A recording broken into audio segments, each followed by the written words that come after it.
Fala pessoal, tudo bem? Sou o Leandro, né? Vocês já me conhecem, porque a gente já está há vários episódios aqui com o Futuro Vem do Futuro, podcast oficial da MIT Sloan Management Review Brasil. E hoje, com esse mais um episódio, onde nessa temporada a gente discute que IA é uma questão de liderança e não só de tecnologia, eu trago aqui uma convidada muito especial que a gente vai discutir exatamente disso. IA, tecnologia, marketing, enfim, várias coisas aqui para trazer para vocês. Então, queria apresentar oficialmente e já agradecer Mariana Hatsumura, CMO na Blip. Certo? Certíssimo, acertou meu sobrenome, Acertei. Perfeito. Fiquei treinando, Mariana.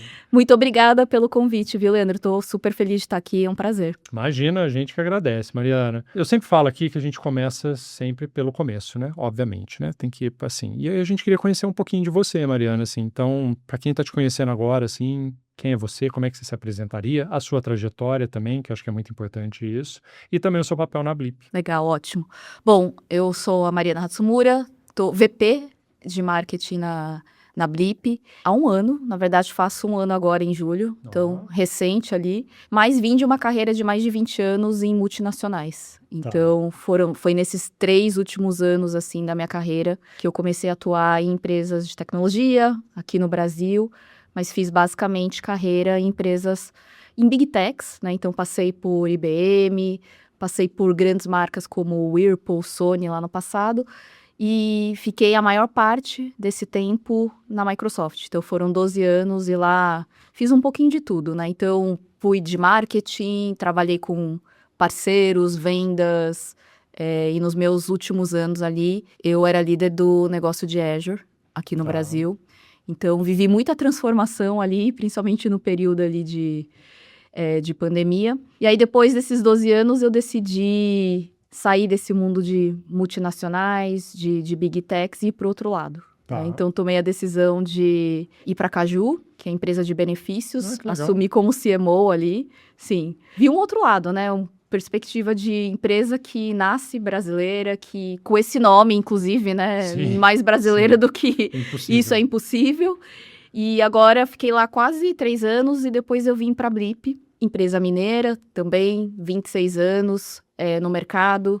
Começou ali com venda de celular, ringtones, foi vendida, depois recompraram. Então, já pivotamos ali bastante negócio. Então, hoje a gente atua no mercado de plataforma conversacional, né, de inteligência conversacional. E o meu papel na Blip, entrei, né, há um ano com esse desafio de olhar para esse potencial que é o mercado conversacional aqui no Brasil, né? Principalmente quando a gente fala das plataformas de comunicação e principalmente do posicionamento da Blip, né, e no mercado nesse mundo de AI, onde tudo é hype, né? Tudo é AI, tudo tem que ter AI. Sim. Então, esses têm sido os meus desafios e levar essa marca para o mundo. Então, a Blip tem escritório hoje em Madrid, um escritório no México. Então, a gente está expandindo globalmente. E esse desafio de expandir uma marca que talvez seja conhecida no Brasil, mas não fora, tem sido aí um dos grandes, talvez um dos grandes desafios, assim, que eu tenho vivido e que é muito diferente do que eu já vivi, né?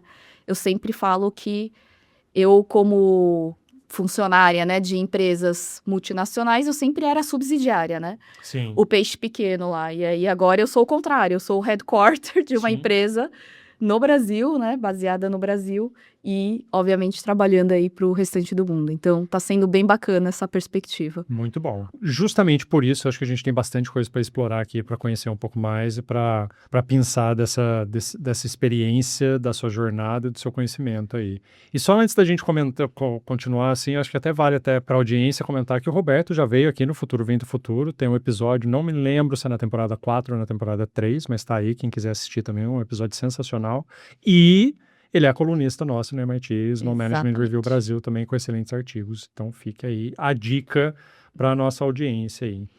Mariana, vamos lá. Voltando aí e pensando aí nesses anos seu aí né, observando essas diferentes perspectivas de tecnologia, pensando que você já foi a pessoa tanto que vende a tecnologia quanto também que compra a tecnologia aí, né? E aí, o que você acha que nessa questão de adoção de tecnologia, o que repete no processo assim que funciona bem nisso? E o que será que trava, assim, quando a gente pensa em adoção de tecnologia? É engraçado porque quando a gente fala de venda de tecnologia, a primeira coisa que vem à nossa cabeça é a tecnologia, né? É Sim. como a gente posiciona, e aí o que que essa tecnologia faz, o que tá por trás, o bits and bytes. Mas na realidade, o dia a dia é muito diferente. A gente não vende tecnologia só por tecnologia e o cliente não compra tecnologia só por tecnologia. Boa. A gente está falando de tecnologia que é um habilitador, né? Um habilitador de negócio. E esse tem sido o foco ali dos meus últimos anos aqui trabalhando em empresas, né, como Microsoft, mas na própria Blip, né, quando a gente está falando agora de AI, de plataforma conversacional, isso tem muito pouco a ver com tecnologia, o que está por trás, né? E muito mais com qual é o impacto que isso vai trazer para o seu dia a dia, para o seu negócio, para a sua empresa, qual que é o objetivo, né? O que que a gente está buscando aqui? Então, acho que o principal, assim, é a gente conseguir posicionar bem como é que a gente vai usar a tecnologia a favor do negócio, Tá. né? E não discutir a tecnologia em si. O que é muito relevante agora, porque a gente tem visto cada vez mais a AI dominando as conversas, né? Tem sido em todas as rodas, né? Não só de trabalho, mas de família, Sim. no nosso convívio ali. E é todo mundo adotando freneticamente AI e que não necessariamente está trazendo retorno. E a gente já viu cases aí de, inclusive, Microsoft voltando atrás, né? Não usamos mais o Cloud Code, tokens explodindo. E aí, obviamente, isso traz muitos aprendizados, né? De como a gente pode fazer uma boa adoção de tecnologia. Bons momentos aí. Desculpa a pergunta sobre, mas quanto tempo no mercado já que você está trabalhando com tecnologia? Eu acho que eu nunca saí. Eu entrei em tecnologia e fui, assim. Eu diria que eu tô com uns 20, quase 20 anos. E nesses 20 anos, quase 20 anos aí, obviamente você viu diferentes tecnologias acontecendo, né? A gente pode pegar, enfim, Big Data, Cloud, enfim, Tudo tudo, isso. né? Tudo isso. E hoje a gente está com IA. Você acha que nessa perspectiva que você trouxe aqui pra gente obviamente, eu imagino que seja um padrão mesmo, né? Então não é a questão da tecnologia em si, mas é a questão, né, do que vai resolver, o que vai, né, o propósito daquilo. Mas você vê alguma diferença entre a adoção dessas outras e agora com IA? Acho que tem uma questão da velocidade que as coisas Boa. estão acontecendo agora. Então, hoje eu vi, assim, as viradas. Eu vou revelar a minha idade, né? Porque aí você vai trazer coisas que tem um monte de... Tem um monte de gente, tem um monte de coisa aqui que talvez as pessoas não entendam, né? Mas eu comecei a trabalhar com infraestrutura e lá no passado a gente, quer dizer, ainda existe, né? Sim. Toda essa tecnologia por trás, mas a nossa venda era muito on-premise, né? Então era Sim, venda de sim. servidor, como a gente monta o data center no cliente, o cliente operando o seu próprio data center, né? Então tinha toda uma questão até de vaidade, né? Olha a minha infra aqui, tudo que eu tenho. E aí a gente partiu para o modelo de cloud. E essa disrupção entre o on-premise e o cloud obviamente, diversos impactos, né? Até no modelo de negócio, a gente tinha um modelo de CAPEX ali, que o cliente fazia um investimento inicial, e aí você partiu para um modelo onde você fazia no as a service, baseado no consumo, e todas essas mudanças geraram discussões longas ali, né, com o cliente, inclusive Democratizou também, porque os pequenos democratizou, podiam usar, né? exatamente. E muitos clientes não adotaram logo de início. Por quê? Porque a discussão vinha muito mais relacionada ao ponto de não, mas o data center é meu, eu não posso perder esse controle. Onde estão esses dados, Onde né? estão os fica a dados? nuvem, né? Exatamente. Hoje, eles acharam mais seguro estar aqui debaixo da mesa do que num data center Sim. ou na nuvem da Microsoft. E faz parte, né, do processo de adoção. Então, foram anos, né, de discussão. Então, eu vejo hoje que esse momento que a gente está vivendo agora... Aí, depois teve a pandemia também, só abrindo parênteses, que foi quando a gente acelerou totalmente a transformação digital. Sim. Né? Lembrando que poucas empresas, ou talvez a minoria das empresas, estavam super preparadas para o trabalho remoto, equipadas com segurança, né? Então, cyberattacks nessa época foi bem crítico, e eu vivi tudo isso na Microsoft. E nessa época eu não estava com Azure, mas eu estava com todo o business de Modern Work, e aí trabalhando a adoção de Teams. Então, foi quando a gente teve um boom ali de adoção, e era sempre a mesma conversa. Como é que eu, por exemplo, sei o que o meu funcionário está fazendo? Como é que eu vigio o que ele está fazendo? Eu falei, gente, isso não é sobre tecnologia. Isso é sobre cultura. Boa. É o como você está transformando a cultura da sua empresa para um modelo onde você não vai mais medir horas trabalhadas ou teclas que ele vai digitar ali. É sobre impacto. E isso não tem a ver com a tecnologia. Eu posso te dar aqui né? Formas de você fazer esses controles. Mas o sucesso da adoção tem muito mais a ver com uma transformação cultural, né? E eu gosto de dar esse exemplo porque isso separa bem, assim, né? O que é realmente, de fato, tecnologia, né? E até onde a tecnologia vai, e o quanto a liderança, a transformação cultural, a transformação de mentalidade tem um impacto grande, né? No dia a dia. E AI, para mim, a gente está vivendo tudo isso, mas numa velocidade que eu estava até resgatando coisas que a gente falou sobre AI há menos de um ano atrás. E hoje eu olho e falo, cara, já não dá mais para repetir. Já não dá mais para falar sobre isso dessa forma. Porque já está obsoleto. Já está obsoleto. Conceitos que a gente achava que a gente tinha que levar para o mercado, aterrissar e tal, já foram. A galera já absorveu, a gente já vê isso na prática. Está consolidado? Está longe de estar consolidado no sentido de adoção ampla, métricas de sucesso, etc. Mas os conceitos de AI vêm surgindo cada vez mais rapidamente e as pessoas estão, né, numa velocidade aí de adoção muito mais rápido do que todas as outras tecnologias. Vou pensar um pouco aí e até avançar aqui também um pouquinho na nossa conversa, porque eu acho que isso é muito importante, a questão que você trouxe de métricas de sucesso e medir, né? Você tem uma fala aqui de que iniciativas de IA precisam de algo mensurável, né, com metas e impactos claros. E aí eu queria já começar com essa fala sua e, óbvio, eu entendo o porquê, né? Acho que todo mundo que está escutando aqui, a gente também porquê, mas a gente quer entender o racional de chegar nessa conclusão, assim, sabe? O que você tenha visto, ou o que você está vendo, que você vira e fala assim, pô, talvez a velocidade está saindo um pouco do controle, a gente precisa ter métricas aqui, não pode ir muito pro hype, pro FOMO, enfim. Aí eu queria que você comentasse um pouquinho disso pra gente. E a gente tá falando de estatísticas, né? Assim, não é a minha impressão sobre o mercado de AI, a gente vê os projetos, vários dos projetos, onde as empresas ou estão colocando freio, ou aquela adoção descontrolada, né? As empresas estão voltando atrás, revendo políticas de governança, de controle de consumo de tokens. Mesmo na Blip, a gente estava assim, não, a gente vai por aqui, a gente vai para lá, e já mudamos, assim, coisa de 2, 3 meses, né? E muito em cima do que a gente está medindo de fato, né? Quando a gente está adotando AI. Qual que é a medida de sucesso? É as pessoas estarem usando? Porque tem um custo tudo isso, né? Tem um custo. E não é só o uso, né? Óbvio, né? Não é só o uso, Sim. Exatamente. E se você não tem desde o início um ownership muito claro de, cara, eu vou usar AI aqui para ter este impacto nesta etapa do meu negócio, para alcançar essas métricas de negócio. Então, não é de tecnologia, não é de uso, é de fato como é que eu incorporo a tecnologia, como é que eu reescrevo os processos da minha empresa para que elas sejam feitas a partir da AI.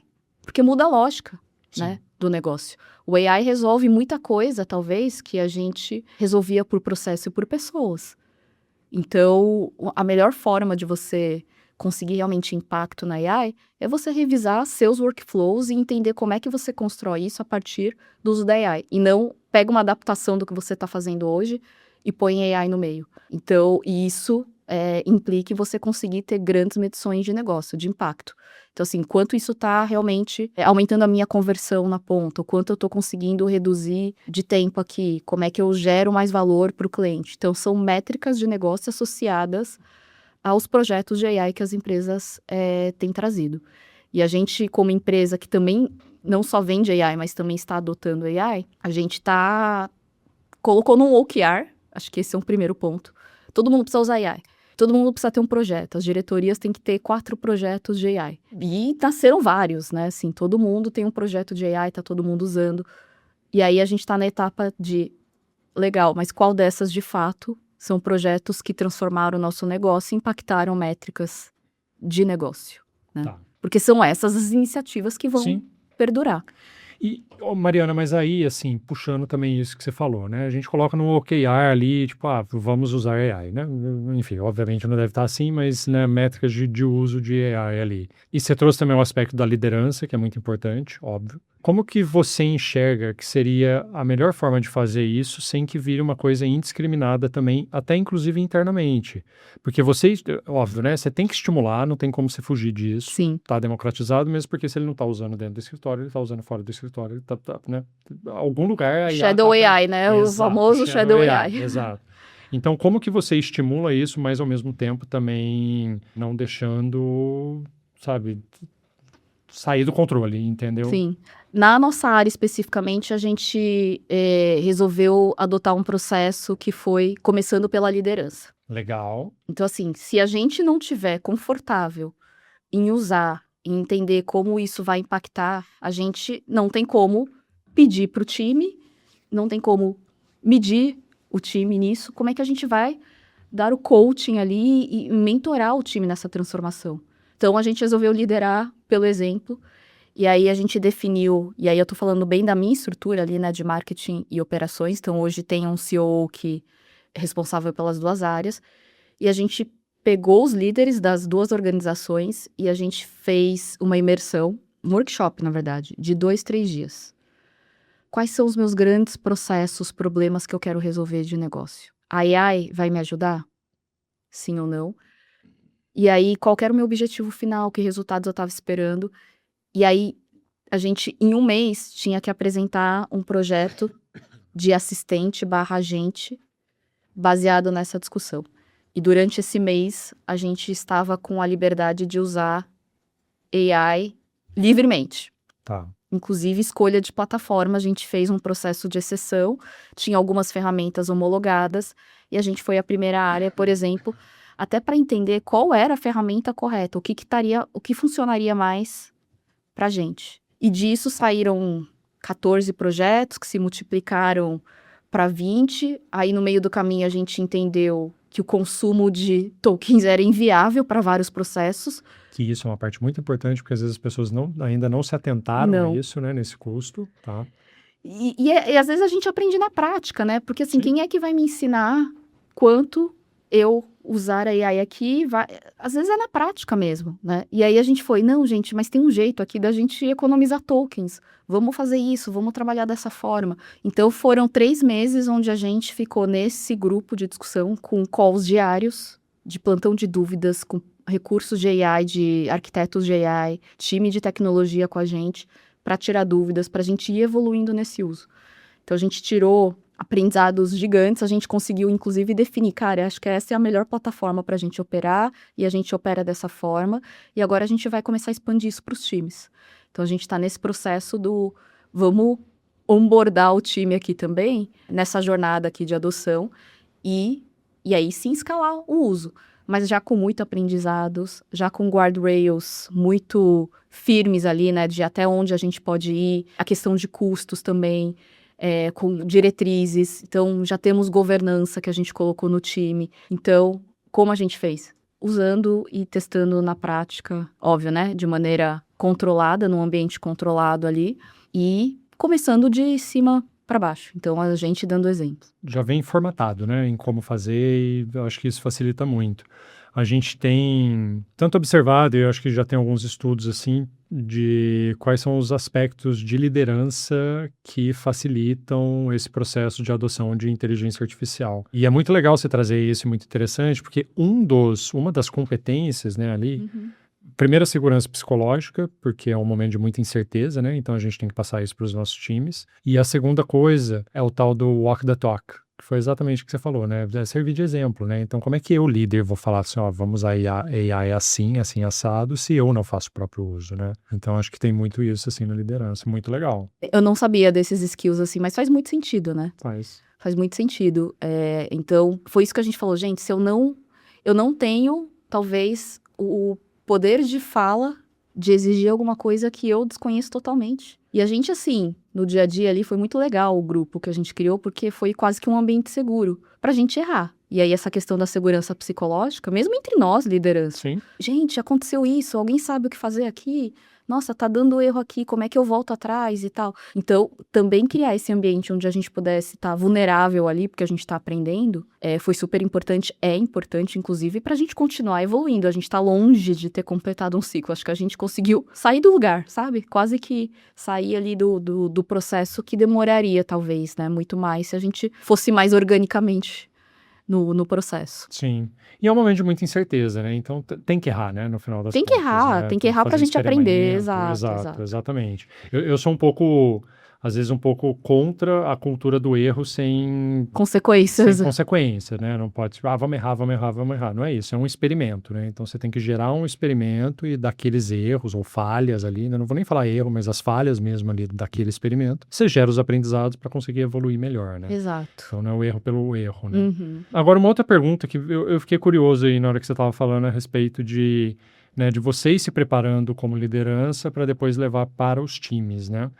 Eu imagino que essa preparação de liderança é uma alta liderança ali, então pessoas que já estão já com experiência no mercado, já tem uma jornada ali, né? Na sua percepção, assim, pensando um pouco de você, Mariana, líder ali, independente se é na área de marketing, tecnologia, enfim, o que seja, assim, você vê que tem alguma diferença com as novas gerações, assim, de adoção, ou de talvez propensão a querer, ou ânimo ali, alguma coisa assim, ou não? Qual que é a sua visão disso? Tem uma questão geracional que é muito impactante quando a gente fala de adoção de tecnologia no geral, né? Eu vejo a facilidade com que a minha filha lida com qualquer coisa de tecnologia que hoje... Isso é claro, né, gente? Assim, Sim. eu comparo o uso de qualquer coisa, é muito diferente, obviamente. Até porque eles nasceram numa era totalmente diferente que a gente. Então desde sempre usando as tecnologias. Então, Ela tem quantos anos? Desculpa. ela vai fazer 9. 9? Então ela, assim, nasceu no mundo do... Nativo E ela digital mesmo, né? ela é nativa exatamente. Então é muito diferente.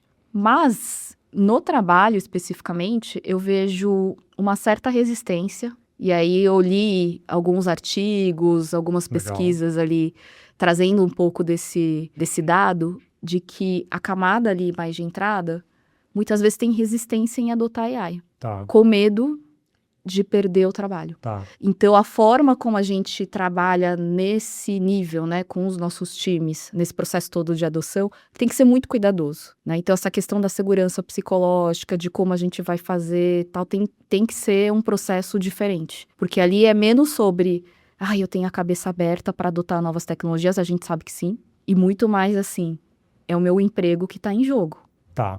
É o meu emprego aqui que, se eu mostrar que a AI faz 90% do meu trabalho, como é que eu vou caber aqui com 10% que eu, de fato, vou executar sozinha? Então, tem uma perspectiva que eu vejo ali que, dessa geração, assim, acho que é até tomado pelo medo e faz parte, né? Faz sentido. Sim. Porque eu falo que se eu fosse eles, eu também estaria. Não, exato. E eu acho que, assim, a lógica, eu consigo entender esse tipo de pensamento, porque a lógica é muito clara, assim mesmo, né? Se eu tenho um trabalho muito operacional que hoje a inteligência artificial faz, né? O risco daquilo que eu faço... Onde eu fico. A substituição, exatamente, né? Só que eu acho que existe um outro lado também, que a inteligência artificial, ele, na minha perspectiva, assim, de forma bem empírica mesmo, assim, é você ganhar superpoderes, né? Então, aquilo que é operacional talvez está me impedindo de fazer aquilo que talvez eu... Que só o humano faz, né? Exato, exatamente. E que não substitui hoje. Tem muita coisa que é do humano que não substitui hoje, assim. É o que eu falo muito pro time, ainda mais no marketing, que é uma área mais criativa. Boa. Eu falo, gente, a gente ficava ali perdendo tempo com processo, com fila de isso, com fila daquilo. Vamos usar o tempo para a gente repensar como a sociedade está se comportando agora, olhar mais para fora, porque o mercado está mudando e o comportamento das pessoas também estão mudando. E aí, como é que a gente, que é o marketing, que é o principal contato ali com o mercado, a gente traz isso para dentro e começa a incorporar isso dentro do nosso modelo de negócio, do nosso negócio. Isso era algo que a gente não fazia antes, porque a gente estava muito ali preso em outras coisas. Como é que a gente usa, por exemplo, esse tempo para pensar em coisas mais criativas? Tem tanta coisa, né, que eu acho que é isso que a gente tem puxado muito o time, né? Não é sobre adotar AI ou não, é como é que eu uso AI para potencializar aqui o que eu posso fazer. E aí, obviamente, tem nuances ali de indivíduo para indivíduo, mas acho que é um bom ângulo, né, para a gente trabalhar com os times e com essa geração, né, até exercitando novos skills. Sim. Mas aí você vê a importância da liderança também, né? Porque a própria liderança, ela tem que ter essa maturidade também de fazer esse trabalho de liderar, né? No final das contas, né? De virar e falar assim, olha, se acalma que que tudo vai dar certo e você vai ser utilizado, ou você vai, né? A gente vai aproveitar o seu potencial para isso ou para aquilo, né? Sim. Eu costumo brincar, assim, um dos primeiros livros de liderança que eu li foi o Monge Executivo, que fala muito dessa liderança servidora, Sim. né, tudo. E agora eu tô começando a ver a volta desse tipo de conceito de liderança, assim, né. O próprio Walk the Talk, segurança psicológica, eram coisas que a gente discutia já há um tempo já ali, né, antes E eles de... voltam agora, né, pra esse Depois eu acho que momento. voltou um pouco para produto, voltou alguns outros estilos de Uhum. liderança, e não fazendo, desmerecendo, achando que uma é melhor que a outra, Claro. não, mas eu acho que eu vejo que tá, nesse momento de incerteza, assim, eu acho que tá voltando isso aqui, né.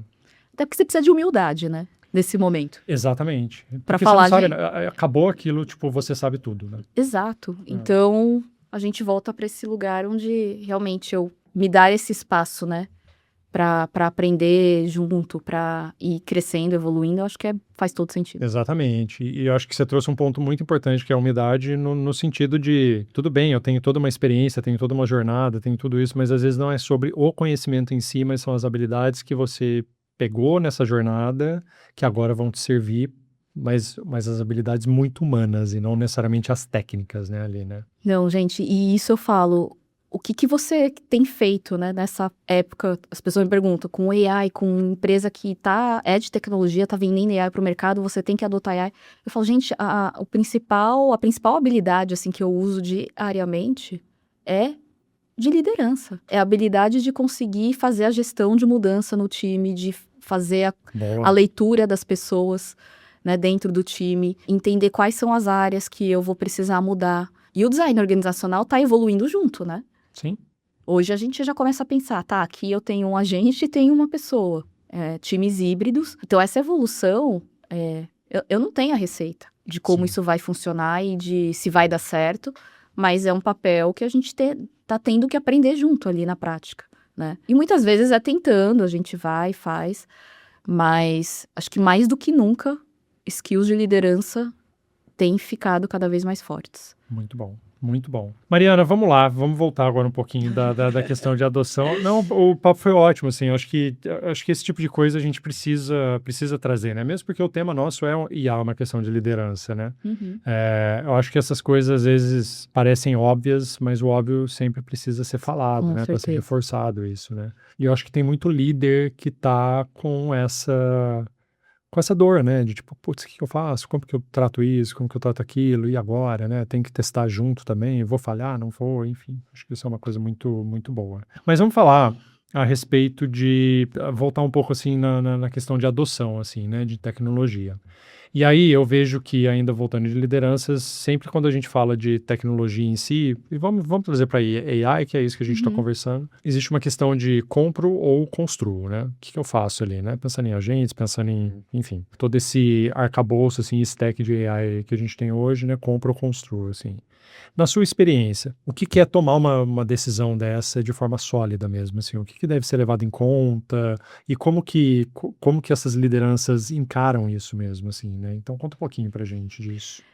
Eu acho que tem alguns limitadores, né, para as empresas quando elas vão tomar essa decisão, talvez de não antecipar o quão grande é você construir o seu próprio modelo, né. Estava Sim. vendo inclusive entrevistas com lideranças, né, hoje que estão lá no frontier, né, no AI frontier ali, e falando: "Cara, hoje o investimento de CapEx por ano em infra de AI é de $500 bilhões. É muito grande, né". Sim. E aí eu sempre me pergunto, qual que é o foco da sua empresa, né? Seja ele qual for. É estar no mercado de carros, vender carros, ou é construir modelos de inteligência artificial, Tá. né? E pensar na cadeia de valor, em que momento você traz pessoas, empresas de fora, como é que você pensa nessa sua cadeia de valor, né? De entrega de valor para o cliente, pensando na sua infra ali. E o quanto talvez valha a pena, em algum momento, você ter construções olhando para dentro e outras que você vai falar, cara, que não é o meu expertise, eu não quero ter isso aqui, o meu foco é time to market. E construir um modelo próprio, aprender, leva tempo. Sim. O grande risco das empresas é perder o time to market. É um concorrente já está muito mais na frente e ainda mais na velocidade que a gente está vendo a AI transformando, né, as decisões, transformando aí os negócios. Então, eu diria que é esse equilíbrio, né, entre custo, o time to market, versus faz sentido para o negócio, né? E olhar essa cadeia de valor toda. E dentro desses, então a gente falou de custo, né? O time to market, que eu acho que faz todo sentido. E você acha que dentro desse tem algum que deveria pesar mais ali ou não? Eu diria que eu sempre gosto de pensar no negócio, Tá. né? Então, como grande, talvez, pilar ali de decisão. Então, eu diria hoje que time to market, quando você olha para o quanto isso vai me deixar à frente do meu concorrente, o quanto isso vai impactar no meu mercado, na minha receita, na minha velocidade, na minha conversão. Para mim, essa é a chave que deveria pesar mais ali. E quando a gente toma essa decisão de forma errada, sem os critérios certos, assim, qual que são as consequências ali que você já A gente tem entra para visto? aquelas estatísticas, né, que a gente tem visto lá de 95% dos projetos são abandonados ou falham, porque falta ownership, né? Isso uma coisa é você incorporar AI dentro do seu fluxo de trabalho e ter muita clareza sobre como aquilo está impactando seu negócio final ali. E muitas vezes isso se perde, daí a AI vira só mais uma tecnologia, mais uma ferramenta. E, gente, ferramenta, assim, eu não sei como tá o resto das empresas, mas eu mesma não consigo gerenciar a quantidade de ferramentas que a gente usa. Tá. É ferramenta para tudo, né? Sim. Faz sentido? Às vezes a gente nem sabe, às vezes a gente tá pagando ferramenta ali que nem tá usando, assim. Acontece muito. Eu vivi nas minhas vidas ali pregressas, assim, quando a gente falava, nossa, mas eu nem sabia que eu tinha isso aqui no meu contrato. Falei, você tem.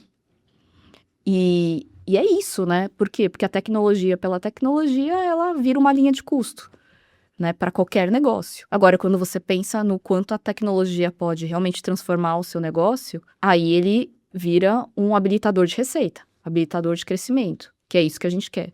Então, o que acontece você vai fazer parte da estatística.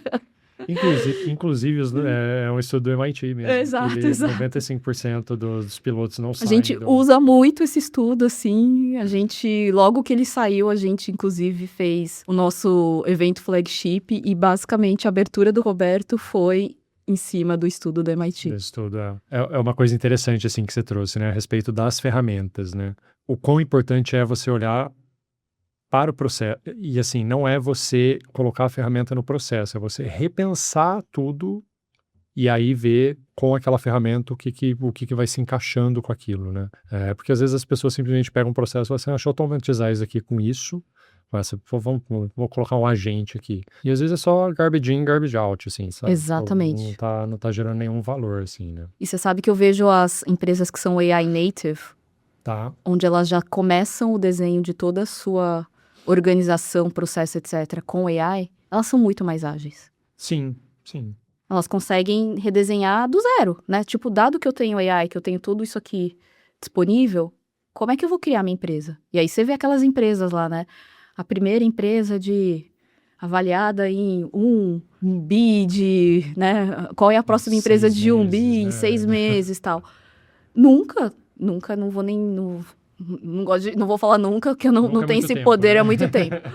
Mas, assim, qual empresa hoje que está no dia a dia, que está no mercado, que consegue pegar AI e aplicar nos seus processos, dado todo o legado que ela tem, tanto no ponto de vista de tecnologia, sistemas, dados, fluxos operacionais, alinhamentos, etc., e transformar o business dessa forma. Sim. Né? Então, parece trivial, né, gente? Claro, gente, é só redesenhar o processo. Mas quando você pensa no mundo de enterprises ali, de grandes empresas, é quase que desconstruir uma cadeia tão grande hoje que é difícil até entender por onde começar, né? Sim. E aí você vê que tem uma importância, daí a gente volta de novo no que você falou, liderança e cultura, né? Assim, né? Precisa disso muito forte para você conseguir, enfim, repensar esse legado, né? Exatamente. Ou até às vezes ter coragem de mexer no legado, né? Porque às vezes falta isso também, né? Às vezes tem esse... E aí, né? Vamos fazer isso ou não? Mas você trouxe muito bem que não queremos que as nossas empresas caiam nas estatísticas. Então, precisa repensar o legado, talvez. Uhum. Mariana, vamos lá que a gente tá caminhando pro fim. Olha só, o tempo passa rápido quando Muito a gente se rápido, diverte gente. aqui, viu? A gente foi papiando aqui, nem viu o tempo passar. A gente tem... Sempre no final aqui do podcast, a gente quer deixar algo para nossa audiência, né? E aí você, com toda a sua experiência, enfim, tudo isso que você falou aqui, a gente queria, de uma forma concisa, assim, alguma decisão, um conselho seu, sabe? Mariana, vai lá, tá dando esse conselho para o nosso executivo que está escutando, de decisões para tomar, não daqui a 6 meses, não daqui a 1 ano, mas já amanhã, depois de escutar esse episódio, semana que vem, assim. Então, se você pudesse dar esse conselho de decisão, 1, 2 decisões, você que manda, você é a convidada aqui, você tem essa liberdade criativa aí. O que você daria de conselho? Acho que a primeira coisa é começar. Boa. É sair daquele modo, mas eu não sei se eu tô no momento certo, eu não sei o que vai ser. A gente não sabe mesmo, né? O que a gente sabe é que não é apenas algo passageiro. Então, assim, começar. Tá. É sair da inércia, é começar a repensar processos, às vezes, de fricção maior, né? Processos que, no dia a dia, eles são mais óbvios, né? E a gente vê muito, a gente atende muito cliente, por exemplo, na área de atendimento. É uma área mais óbvia, né? Eu diria assim. Eu tenho pessoas hoje que estão lá buscando atendimento, casos muito recorrentes, consigo justificar redução de custo de pessoas, né? Ter uma IA ali trabalhando, dando respostas personalizadas. Então, assim, tem áreas que são mais simples, né? De você conseguir impactar. Então, eu diria começar. E eu diria, comece pela liderança. Eu acho que esse processo do líder assumir essa postura, eu acho que faz toda a diferença. As empresas com quem eu fiz benchmark nos últimos tempos sobre adoção de AI são as empresas onde o CEO, ele tá ali, vibe coding junto com os funcionários, ele tá ali testando e ele tá puxando essas tendências, e ele tá puxando toda a empresa para fazer isso. E eu não acho que tem um jeito mais forte, talvez, e autêntico de fazer uma transformação. Quando você tem o seu líder, né, te trazendo um ambiente seguro e estimulando você a fazer essas mudanças. Liderando pelo exemplo. Liderando pelo exemplo. Ótimo, ótimo, muito bom. Mariana, eu costumo brincar, e eu brinco mesmo aqui, que a gente tem uma lembrancinha de como agradecimento, e não é tão lembrancinha assim, mas é uma caixa nossa aqui. Tem um livro aí dentro e um chocolate para adoçar a vida. E, pelo pouco que a gente conversou aqui, né? Nem tão pouco assim, mas eu tenho certeza absoluta, se você não leu ainda, que você vai adorar esse livro, que é o Cointeligência, do Ethan Mollick. Tô já ansiosa para começar, saio de férias. Ó, Na quinta-feira, já sei que livro levar para essa viagem e que histórias contar na volta aqui, ó. Gente, muito obrigada, viu? Imagina. Eu adorei. Feliz aqui com essa conversa. Que bom. E muito obrigado mais uma vez por ter participado aí, ter vindo, enfim, colaborar e contribuir aí com o Futuro Vem do Futuro. Eu que agradeço, foi ótima conversa. Tô disponível aí para as próximas. Que bom, que bom. Você que ficou até aqui com a gente, então, né, tem uma fala aqui excepcional, que eu acho que eu queria pontuar, que é o famoso walk the talk, liderar pelo exemplo, que eu acho que foi isso que permeou aqui bastante aqui a nossa conversa. Esse foi mais um episódio do Futuro Vem do Futuro, tem mais vindo por aí, então fique com a gente e aguarde para os próximos. Muito obrigado e até!